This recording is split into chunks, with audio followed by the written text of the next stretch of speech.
ngày nào đây cứ nhưng mà lên kẻ mỗi idol bao nhiêu thế đây nè ngọc nè chẳng idol là cái khác của flick của mình khăn khổ là nó cứ thức ra tách team từng off time đón sau thì nhưng mà này anh thế người nhưng thực ra chui clear free hay nhưng thực ra đợt lang lửa tiền chứ này thì của flick tam đã thành nhom chui ban ót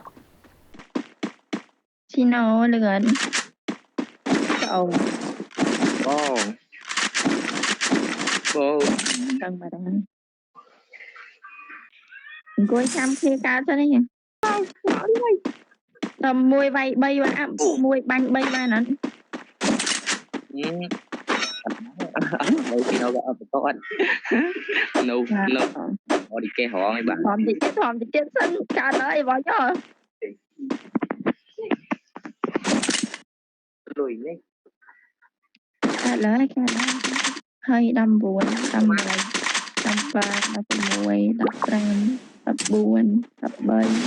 đâm pin đâm buồn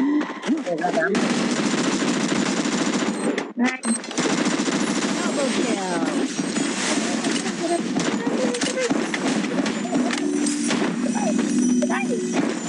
ui con lươn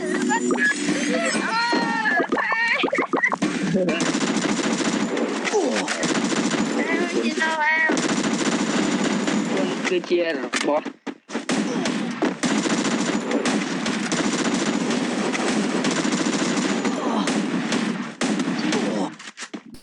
và tôi bị nhóm bay nhặt snack cái ấy khi nhóm nâng cọ mình này cái bánh snack cái đấy cứ để xa tại tầm cho họ bị lỡ mây chắc là sơ mình gặp lớn cái nào này chắc ở cái mình đập phân nâng hay bây giờ mình nào này trong đại đông kia kêu đập bài chạp event mây đập lại xong rồi hay giờ bật phép nào hay còn play panda cái ấy nhưng đại lý nó khăn khom tí tập bài nhóm Chino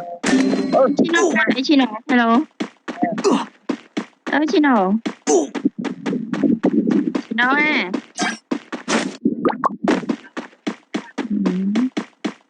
การ introvert อะไร con ngô nhỉ con ngô โง่ไหม còn ngày con con thật ngô อ่า luôn có đấy luôn có đấy การไอเปิลมีใหญ่ไว้มาก